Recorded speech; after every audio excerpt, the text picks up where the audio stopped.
I've just released a brand new course called the 5-Minute Music Producer.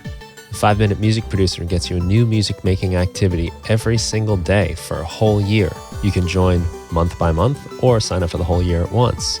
If you've ever struggled with coming up with ideas, writer's block, remembering your ideas when it's time to make music, having inspiration, or just having clear workflows for making music, then this is the course for you. Each day you'll get a new activity that will help you write more music, make better lyrics, develop solid workflows, learn techniques for generating ideas, and giving you a process that you can rely on. Professional music producers can't wait for inspiration to strike when it's time to make music. They have to get to work all the time, so they have routines and workflows that they count on. This course will help you build those routines and workflows that'll make sure that your inspiration is always at hand and you can make more music all the time.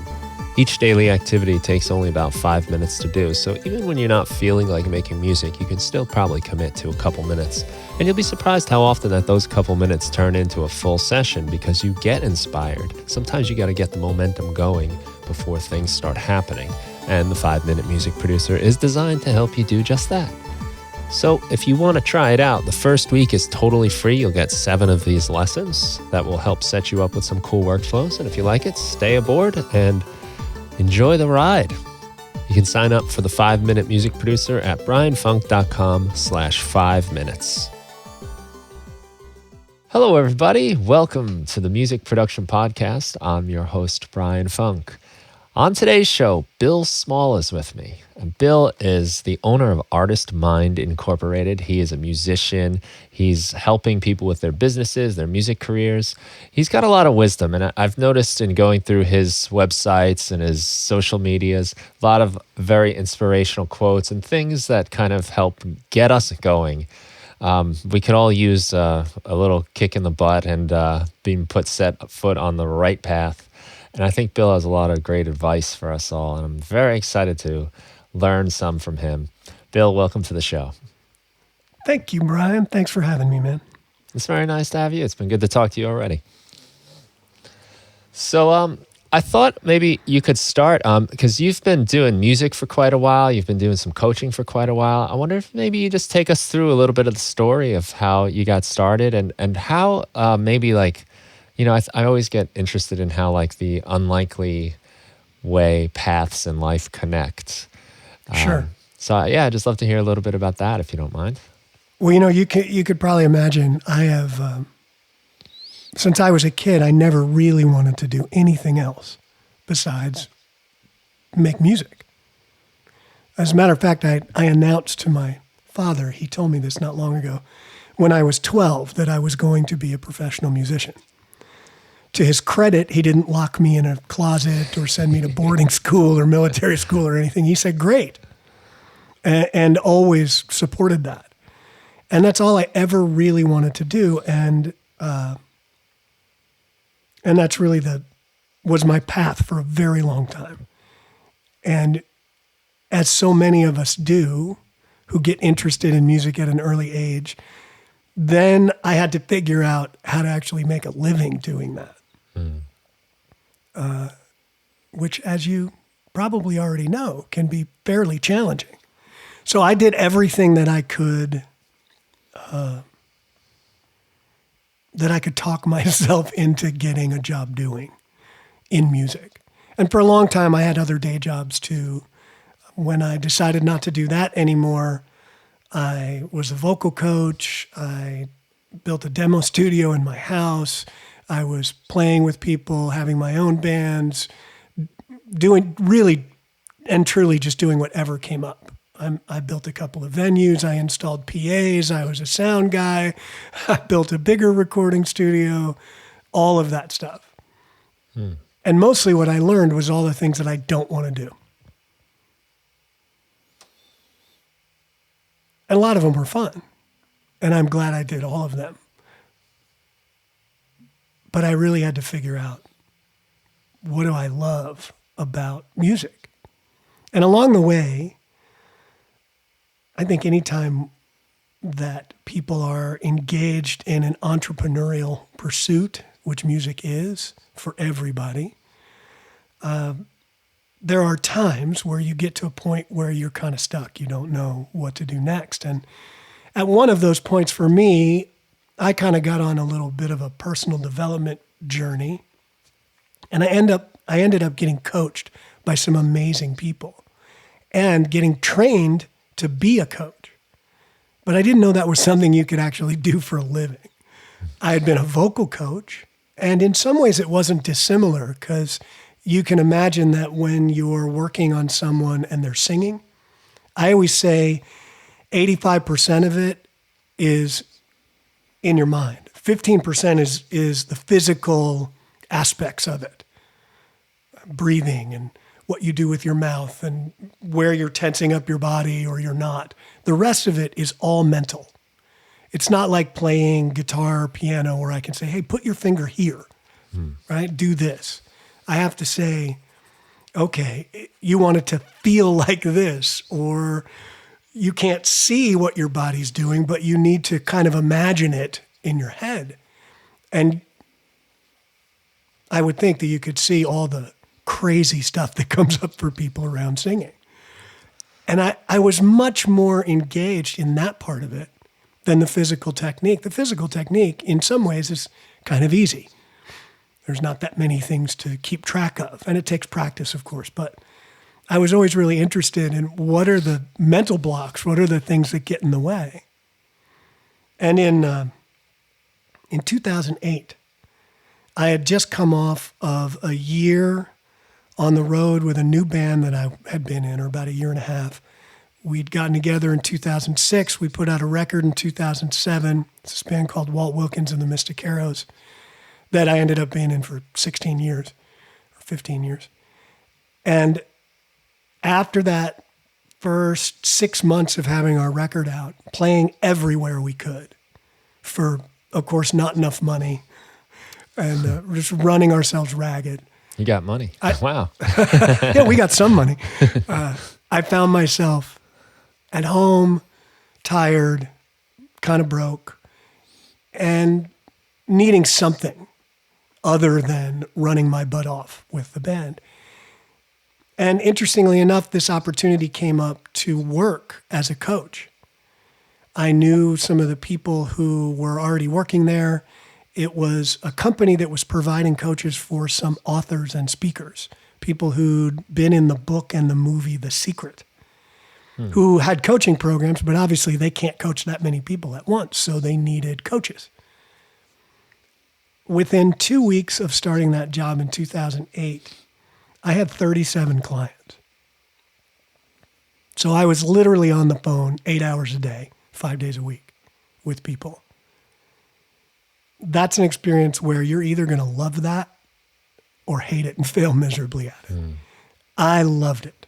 I absolutely loved it. Of course, the economy changed shortly thereafter, and that company didn't really stick around.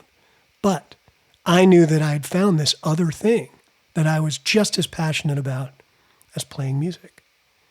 So for the last, since then, 13 years, I've really focused on both, continuing my music career, whatever that happens to look like, and building a coaching practice, mostly helping people inside their businesses. Sometimes music, sometimes the arts, sometimes doctors, lawyers, financial advisors, whatever it is. So not necessarily just musicians. No. If you look at the top of my website at artistmind.co, the first thing it says is the only thing that gets in your way is you. Yeah. And I find that to be true regardless of the business that you're in. It doesn't really matter. And as entrepreneurs, as small business owners, which most, if not all, musicians are, we have the same issues that doctors have, that marketers have, that financial advisors have. It's all the same. We are the only thing that messes us up. The mechanics of the business don't actually always matter that much. That's all logistical realities. We can deal with those. The thing that stops us from dealing with those is our minds, our brains, our heads. What are some ways that people get in their own way? How long do we have? I think predominantly, maybe I could break it up in two parts. In music, I think most musicians get in their own way by engaging in magical thinking. We all are fed wonderful myths and stories about the music business, and it all sounds really quite lovely. And it's really not. It's a very difficult business to succeed in. Now, success can look a lot of different ways, and that's a problem too. I know when I was a kid, the only version of success in the music business that I had planted in my head was record deal. Record deal, out playing, making records, all of that stuff. Not necessarily famous. I didn't really care about that. But, record deal. That made you a real successful musician. That's the only thing I knew. Yeah, same with me. I think it's different now for some younger people, but I also think that there's just as much fantasy and myth around it as there ever has been. Because it's easy to look at some of the more modern stories. You take Justin Bieber, this young kid who gets put big old air quotes around discovered on YouTube. And then again, this myth gets perpetuated that it's easy, that all you have to do is be good and put yourself out there in some way, and someone will come and find you and hand you a career. And by and large, that's just, it's bull. I didn't ask how you feel about swearing. Go for it. By and large, that's bullshit. Yeah. It just is.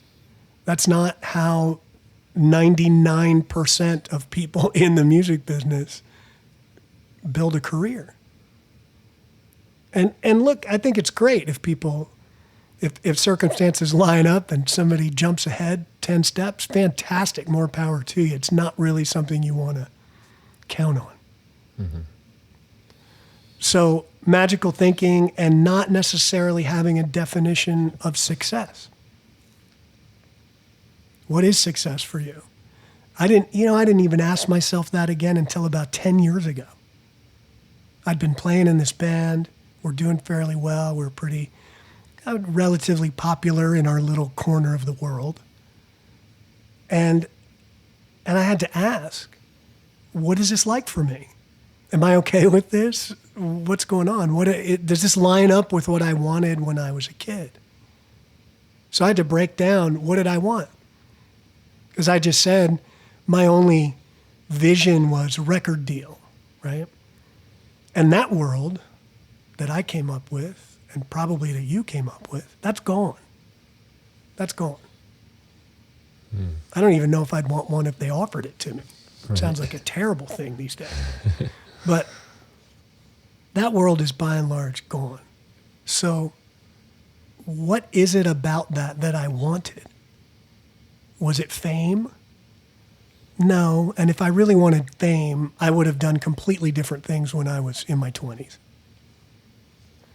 So what was it? If I didn't want to be famous, what did I want to do? Well, the only thing I could come up with is I wanted to make music that I love with people that I like being around. So with people that I love, for people who love it, for people who actually like it.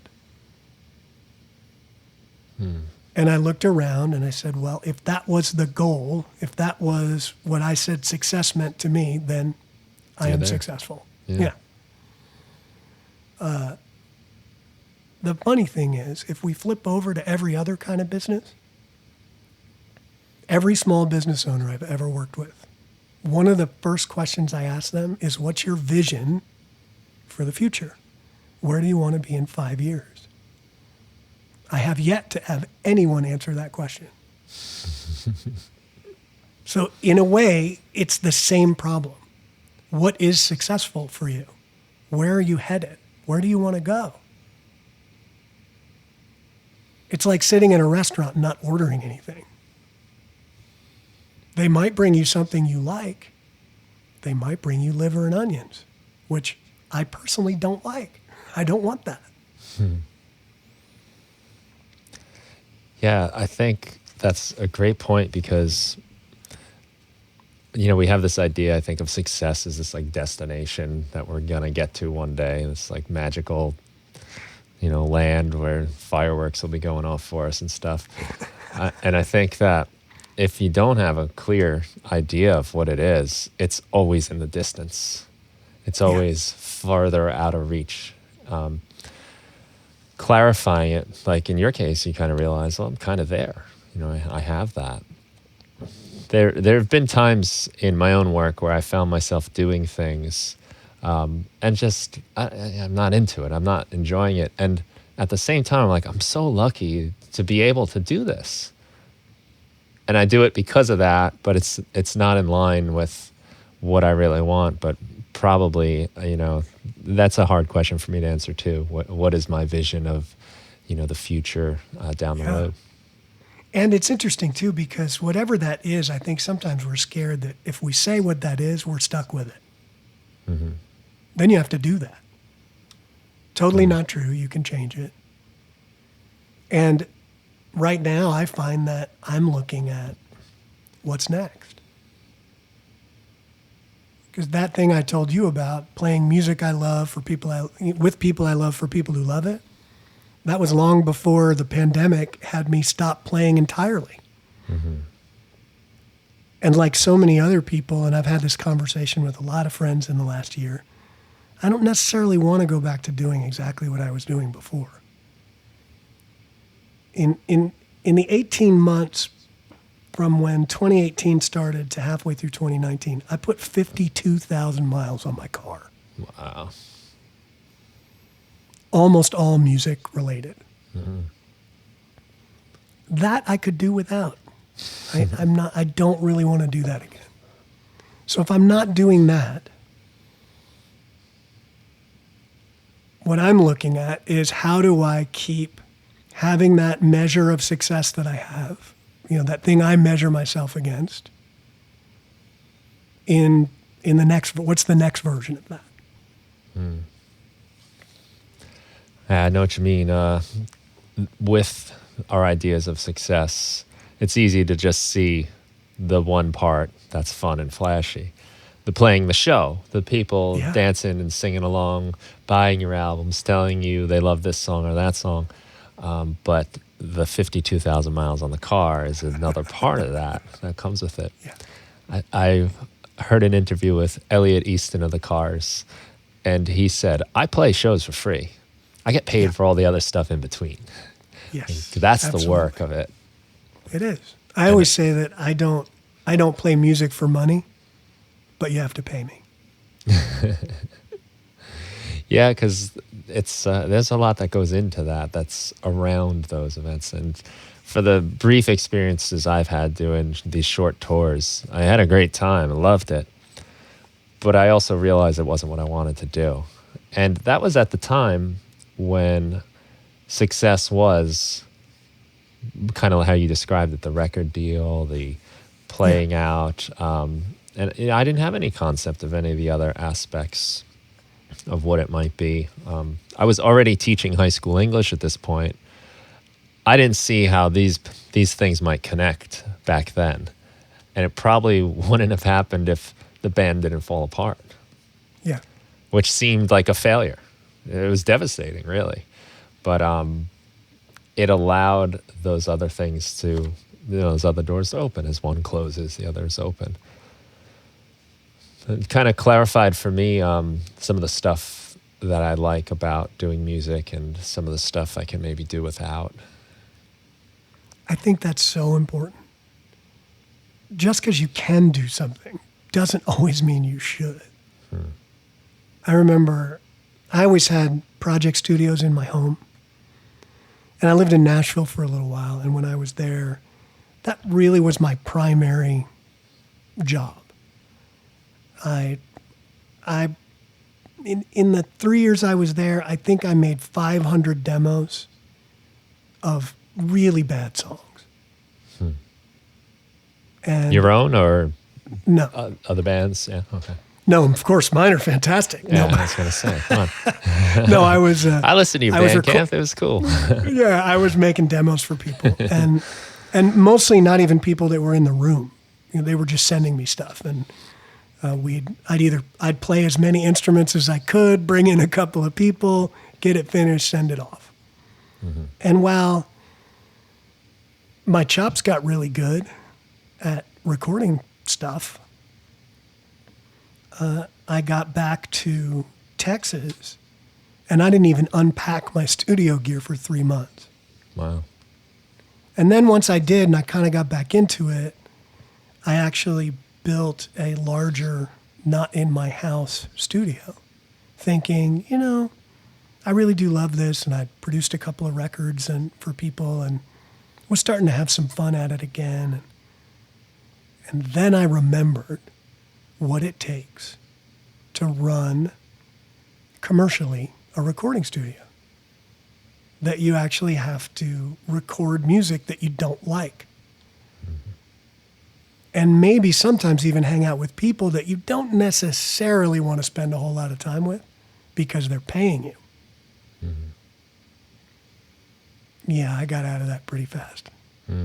Because I don't like it. Yeah, that's not hitting. It's only one of those boxes. You like playing the music, but it's not the music you love. It's not the people. And I love being in the studio. It's fantastic. So I just had to find other ways to do it. Mm-hmm. And really, sometimes I think all of this took me entirely too long to figure out.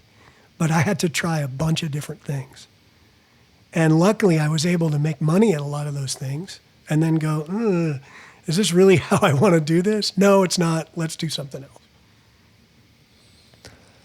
Was it the personal growth stuff you were talking about that helped you see that? Because I guess, you know, it sounds like you were very busy, right? And 500 demos in a couple of years, touring, playing out. There's not a lot of time to look inward in that sort of environment. What was it that got you, helped you clarify this? You know, that's a really good question that I'm not sure I have a great answer for, except when you, or let's say I feel like I bounced around a lot. Always up to several things. I don't like doing just one thing. I get bored pretty easy with that. And in looking for whatever opportunities I wanted next, I just started being able to say no to things that didn't feel good. I realized that a lot of the things that I was saying yes to, I only said yes because I knew I could do it and somebody offered me money. And that's the only reason. Not because I wanted to, not because it felt like it would be fun, not because I was necessarily going to go grow from it or learn anything. It's because somebody offered me money and I thought that was the best reason to go do it. Mm. And eventually, once I saw that, and yes, it was part of my own sort of personal growth and development in seeing that, that I just started saying no to the things that don't feel good. And just like you, when your band broke up, I closed those doors. So then other opportunities showed up. Mm-hmm. Right. Yeah. It can be tough to say no to those things when you get the opportunities. It can. Especially when it's going to help you pay your bills and maybe even advance your career in some ways. I guess I found, though, it was pulling me down a path I didn't want to go down anyway. So it was almost like maybe more like digging a hole, you know, where is this going to be the thing I'm doing now? Because it's not what I want to do. Though the quick payday is kind of nice. But yeah, well, I guess without that vision of where you want to wind up, you can find yourself going in the wrong direction pretty quickly. And for me, the quick paydays were never big enough that I felt like I had to keep doing it. Mm-hmm. It's not like any of those things that I wasn't really loving that I could do were paying me so much money that I just had to keep doing it. Yeah. I found that when I focus more on what really feels good, what lights me up, what I'm best at, that's when I actually make the most money. Ironically. Yeah. So how do you help people figure that out for themselves? Because this is a personal thing. Because it is. and that's something I've run into where some of the things that I've gotten to do that I realized weren't for me are things other people would have loved to have done that Sure. we're working to get at. And I think that made it hard for me to not do it. It wasn't until I just decided, like, the answer for this type of thing is no. Yeah. And maybe there's an alternate thing I can do, but no, I'm not doing that. And that helped a lot because it used to always be this struggle of like, it could be kind of nice. I could, yeah. But without like the kind of like rule. So you can't obviously tell people like this is what you should do. Mm-mm. It must be, I guess, more of a helping them discover themselves type Well, of thing. think about coaching in terms of the coaching you already know about. Mm-hmm. So I remember when I was a teenager, I was on swim team. All right, so I'm swimming, which is an individual sport and a team sport, right? So the coach is watching me swim. I can't see myself swim. I'm in the water. And the goal is to go faster. The coach can watch my body and what I'm doing with it. So if I'm not coming out of my turn fast enough and starting to kick, if my right arm is coming too high out of the water, then the coach can say, hey, here's what you need to do with your arm. Here's what you need to do coming out of your turn. And once I implement that, I start going faster. In a lot of ways, coaching human beings in being human beings and in finding more success and fulfillment in their lives is the same thing. It's really hard for you to see how you get in your own way. It's a lot easier for me to see that. Does that make sense? Yeah, it's a great analogy because, with swimming, like you have the clear goal, right? You want to go faster or whatever sport it might be. I think where we normally associate coaching goes, the goal is clear. There's a point to the game and to the move. With people's lives, that's a little different. Success to you could be different to me, to the next person. Right. And it's a moving target. Mm-hmm. It changes. We change. And then sometimes whatever we thought success meant to us 10 years ago, it doesn't mean that now. And that can be very confusing. Mm-hmm. It's like, wait a minute. I thought I wanted this. Well, maybe I don't. Is it okay if I don't? We have a lot of beliefs and preconceived notions about ourselves and what we do.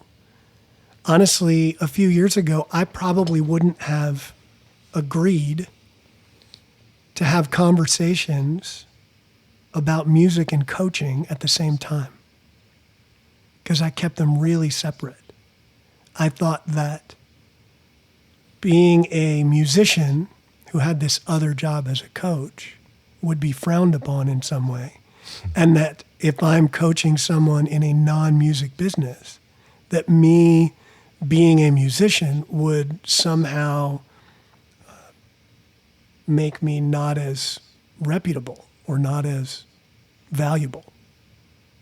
all complete and utter crap. But that really was going on in my head for a while.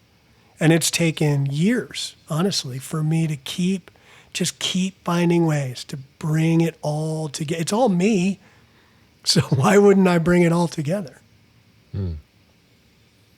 I've had the same thing with my music and English teaching, Right. where I kept the music from the English. I didn't want the kids to know, I didn't want them like finding me on the internet and whatever. Yeah. And I kept it from the music thing because it's like, It's not cool. Felt like a square, Yeah, it's not cool. Right. So, but it wasn't until I started realizing that in my teaching and in like my songwriting and in my playing in bands, I'm like, I'd have these moments where I'm doing one or the other. I'm like, I'm doing the same thing here. Yes. The teaching writing is, songwriting, right? So like all of these things were going together. And I guess in that way I got out of my own way, that I didn't keep the wall up there. And Right. it both aspects have benefited from that. And it's funny because I think that's another fantasy that we have as musicians when we're young, that the only way to, bring the air quotes out again, to make it, whatever that means, is you have to give everything to music. You have to only do music, live and breathe it all the time. That's all you do. And quite honestly, it took me a long time, but I figured out that doesn't work for me. It actually makes music less fun for me. If that's the only thing that I'm ever engaged in, I tend to want to do something else. So I think that it's really important for people to find all the things that light them up. Engage in all of it. Why not? Yeah. Yeah, I was asked yesterday, actually, if I would ever want to just be doing music full time, leave teaching. I was like, yeah, I don't know. Because there is a freedom in it not being the sole thing I have to focus on. Yeah. It's definitely a job of mine. It's work I do. But it's not, I'm not at the point where I have to compromise myself in any way. And in some of the other things that I was kind of alluding to earlier that I was doing just because I could do, that was a compromise, you know, that didn't need to happen. That was digging into my precious little time I have, as it is anyway. Yeah. Yeah, I totally get it. Yeah, I guess kind of like you. I wish I would have seen that clearly earlier, but it sort of happened over time, somewhat naturally. Yeah, we take the path we take. We can't bumping around. You can't always choose that, Yeah, but it's interesting how things often make sense in hindsight. Hindsight's awesome. I guess you can rewrite the story a little so the facts fit your plan. Well, and that's the funny thing that we do. We do rewrite the story. As I have no doubt, and I'd have to do some real thinking to come up with this, I could give you a pretty involved history of all the things I've gotten to do musically, and it's pretty great. Honestly, if I sit here and I look at it, it's pretty great. I have no doubt that in the middle of some of those things, I was experiencing deep suffering. But it doesn't seem that way now. We do have a way of leaving out the suffering in the good old days type And of that's okay. romanticism. Yeah. It's all right. I wanted to maybe bring back a little to your experience as a vocal coach. Yeah, sure. Because it sounds to me like you're kind of talking about with vocalists being 15% physical and the rest mental is in itself a way of getting in our own way. Absolutely. Yeah. I have been doing a record with my band and recording my own vocals, and it is such a weird, it's so much different than doing the guitar parts. Because first of all, I feel like I can tell when the guitar sounds right better than I can tell when my voice sounds right, because I'm not constantly cringing or afraid and self-conscious about my guitar tone like I would be with just the simple tone of my voice, the pitch. I know I played that note on the guitar. And like, so Right. I'm finding myself like doing the recording, and I'm trying to get a good performance that's technically decent enough to pass. But I'm also trying to keep the emotional aspect, which often means mistakes and inconsistencies. So it's as if I'm fighting these like two opposing things. And there were days where I just had to stop. It was just like, I can't tell what sounds good. I don't know if I'm on the right track. I'd have to stop, send it off to the other guys. Like, am I in the right universe here with this? Do you want the short answer or the long answer to that? I want the long answer, I think, because I don't think this is a simple fix. Well, there is a really simple fix, and then All right, there's a let's more try that one on complicated. then. The simple fix is don't record your own vocals. Okay, And quite honest, I'll be very honest with you. I don't do that very often. really? So you have someone else do that part of the job for you? Yeah. For a number of reasons. One, I find that having another person, especially if it's someone that I know knows what they're doing, I don't have to worry about all that stuff you just talked about. If there's something that really doesn't work, they're going to ask me to do it again or suggest maybe that I might have a better one. There's also a performance aspect to it. I find that I'm usually going to perform better in front of other people than just by myself. So that really helps. I'm not saying I don't ever do it, but I find it hard to be really consistent recording my own vocals at home. I can do it, and I will when I need to. But if I have the opportunity, I would rather go to somebody else's studio, stand in front of a mic that they set up, and just walk in and sing. Does that make sense? It does. Makes a lot of sense. On the other hand, Yeah. there is the, I guess, traveling through the gutter part where you know, at least when you're by yourself, the door is closed and you can get the really horrible stuff out of the way. Well, so if you're in a situation where you just have to do it, Yeah, and that's usually for me. Yeah, like I'm mostly gonna be then doing. you it might myself. consider there's a couple of tricks that I think work really well. One is keep your vocal mic and your vocal chain and everything else set up all the time.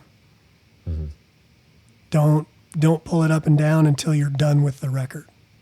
So that whenever you're feeling it, whenever you think, oh, this might be a good time, go do it. So you don't have to set anything up because that'll kill it. Yep. The other part is you said you're a songwriter. So oftentimes as songwriters who are singing, we focus too much on singing and less on what we actually wrote. You know for a fact that there are people that you have heard on records that may not have the greatest voices in the world, but that connected with you. Those are all my favorite singers. Yeah. So it's less about singing and more, it's less about what you're singing than it is about what you're saying. So if you really pay attention deeply to the words coming out of your mouth, it makes an enormous difference. And if you need a way to do that, when I talk about getting the other thing that happens to all humans is we get stuck in our heads. Super happens with singers. Really a bad place to be because the instrument is your body. The instrument is not your brain. The instrument is your body. So if you're stuck up in your head thinking about stuff, you're not paying attention to the instrument. And even for other businesses and other people and people in their daily lives, we get stuck up in our heads. You're walking around, riding around on some train of thought, running around the palace of weird thoughts that you've built in your head, and you're not actually out here in the world, in this moment, right now. So before you sing, or really before you do anything else, one thing you could do is just take a deep breath and notice your hands and notice your feet. And if you do that right now, then all of a sudden you're back in your body. And when you go to sing, pay attention to your mouth. I know it sounds weird, but pay attention to your mouth and really pronounce the words. Really make sure that you're paying attention to the words that are coming out of the hole in your face. And you may find that you get a more authentic delivery than when you're just trying to sing. Mm-hmm. We were having this conversation very similar to this last time we were playing, actually, in discussing the harmonies we were doing. And my critique or commentary was like, it's like you're trying to sing the note.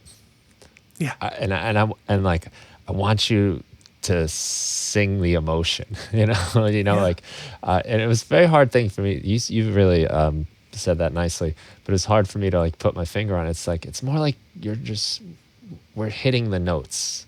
We're not singing the song. Yeah. There's a difference, yeah. There's definitely a difference. And as you mentioned, like, a lot of my favorite singers are not who you would consider like, technically great singers.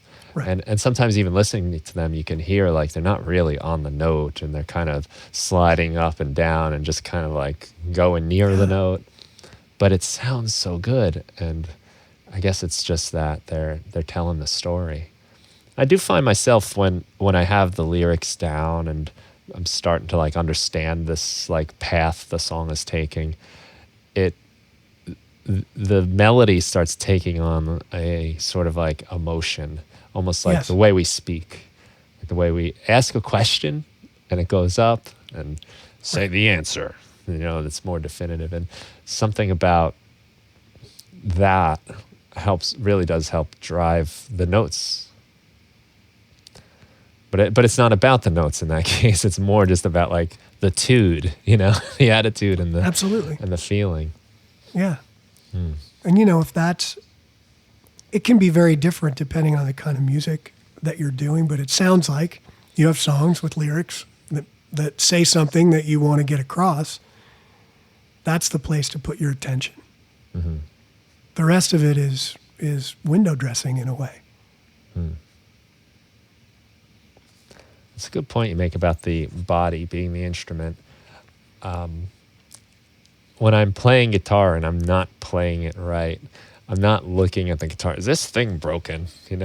I'm not like, but that's how it is when you're singing a lot of times. Am I broken? What's wrong with me? Why can't I do this? And you're in your head. Yeah. And your brain is an asshole. Yeah. Your brain says terrible, terrible shit to you all the time. Stuff I'd never say to my worst enemy. No. If I walked up to you on the street and started talking to you like that, you would punch my lights out. You're a nice guy, but you'd still want to hit me. So you can't really trust that thing. Mm. Being able to just drop out of it, just drop out of there. Come back into your body. Come into here in this moment, right now. It's almost a mindfulness technique you're getting at, though. Where it absolutely is. And that's kind of a funny language problem I think we're having here, because we're talking about not being in our head, but we're also talking about being mindful. But you're bringing us into the moment more instead of thinking about the moment. and Yes. making up a new story about how awful we are and incapable, and all these years I've spent doing music has been for nothing, and there are 7-year-olds on the internet that are running circles around me. Yeah. I promise you I can find someone under 10 who is a much better player than I am. Yeah, I know. I've seen many of them that would wipe the floor with me. Yeah, I'm definitely pointing to mindfulness. Mindfulness is an enormous part of what I do with clients. It's an enormous part of what I do with myself every day.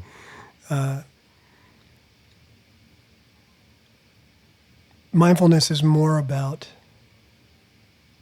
being aware of what's actually happening in your mind than allowing your mind to run away with you. Because it'll do that. Yeah, it's almost always doing that, as Yeah. far as I can tell. And I'm it pretty are sure those it is. moments when you catch yourself. You say, "Oh, these are just thoughts I'm having." And the more that you do that, the easier it gets. And the less you find yourself allowing your brain to run away with you for long periods of time. So clearly I started talking about that and you immediately went, so this is mindfulness. What's your experience with mindfulness? Well, really, like some meditation where you're focusing on maybe your breath, or Yeah. sometimes it is like just the sensations you're feeling, because that's in the moment, that's happening now. And then the way I see it, the whole exercise is when you notice that you're not thinking about that anymore. Yeah. And now I'm thinking about, like, should I have gotten the mail from the mailbox earlier? I wonder if there's anything in there. Is it important? And then isn't it weird that we get mail? And I wonder, and the funny part is you have no control over it, and you have no way of knowing if anything that's going to pop in your head makes any sense at all. But a lot of it has the illusion of truth down well enough that you will suddenly go down and you have those thoughts like, they were thinking that I'm doing this wrong, or they're talking about me now, and they're, whatever it is, and you're just like on this train ride. But when you're in that meditation and you're supposed to be focusing on your breath, and then you jump on some train of thought and it takes you around the world, and then you have that moment where you go, oh, wait a minute. I'm supposed to be paying attention to my breath. That moment, that little tiny moment where you come back, that's the whole point. That's the whole rep. reason to do it. Yes, that's the rep. That's the curl. That's the bench press right there. And you do it over and over and over. And you do actually build muscle with that over time. I'm not saying that any of us ever really stop jumping on a train of thought, but it gets a whole lot easier to jump off, to recognize what's going on, to not be so caught up in it, to not be so reactive, to give yourself a little space. The hard part is that you're not actually jumping on the train. It's more like you've dissolved into it. And it's so fluid and Wait, I'm on the train. How did I get here? yeah, exactly. Yeah. Where am I? Yeah. Yeah, working on that that's helped me a lot, especially when I'm a lot with the teaching, because teaching is an extraordinary responsibility. I've all these young kids that I've been trusted with for a solid portion of the time. Yeah. And I can easily talk myself into how I've no business on earth being there. And it's going to catch up to me, and there's going to be some kind of big blow up scandal happen, and everyone's going to see I'll be in the papers, unfit to be here. Yeah, and imagine if that's who you are in the classroom. Yeah. Well, That's what's one of the constantly beauties. if that's what's You almost constantly can't going go through there. your brain. The Right, you beauty of can't. that is you can't, or else it Yeah. implodes. Well, first of all, you said you teach high school. Yeah. if you go there, they'll eat you. They will eat you alive. Yeah, they could smell that. Yes. And that's part of the deal is mindfulness gives us the ability to be responsive instead of reactive.